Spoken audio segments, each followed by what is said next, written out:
is up, guys? It's finally sunny in Vancouver, which is kind of nice. Recap past few days. Been playing quite a bit, so actually on Monday I was a little bit exhausted.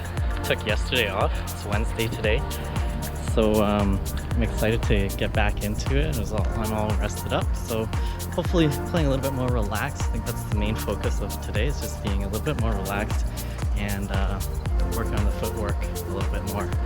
So anyways, gonna go into training. Talk to you guys later. So let's cut to the chase. My backcourt game is pretty weak, and it was something that I really wanted to focus on because I felt super uncomfortable always in the backcourt. Even though I would make the shots, as in I would contact the shuttle, they weren't necessarily good shots. I always looked a little bit awkward and stiff, and it looked like I really didn't know what I was doing, which is true.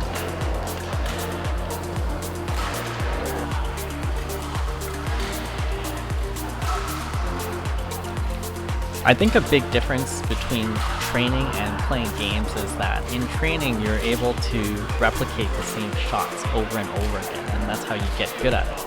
Versus in a game scenario, you may have to wait for opportunities where your opponent sets up a particular shot that you can practice, and that may only happen once or twice in a game, especially at these lower levels that I'm playing.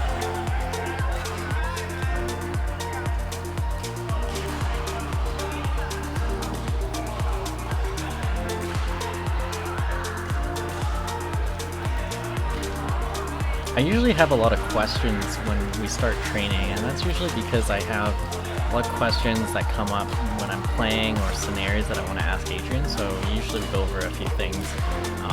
And in this case, we're just kind of going over drops and how to effectively use them in the backcourt.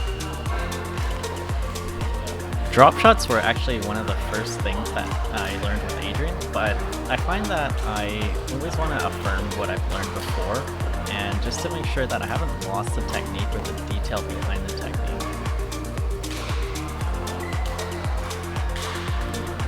I remember that we talked about the setup for the smash, clear, and drop were really similar in nature, so I just wanted to make sure that I understood just how similar they were and how you would effectively change from a drop to a smash.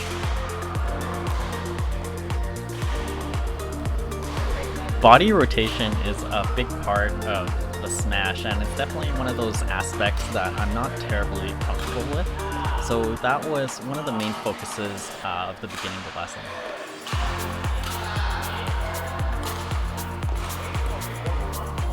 I don't know what it is about badminton, but every time I watch my videos, I usually look pretty stiff and awkward, and I think relaxing during a game or while swinging a racket is one of my biggest downfalls.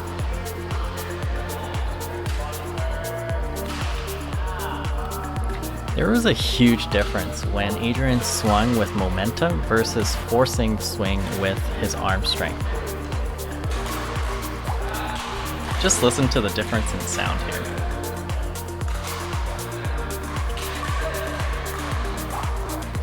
This really emphasized to me how relaxation and explosive power went hand in hand.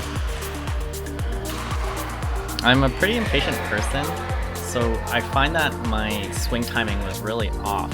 So when Adrian says something like relax then hit, I found that was really helpful because then I could time my swing with his command. And I found that really helpful because then my muscle memory would adapt to that sort of pattern.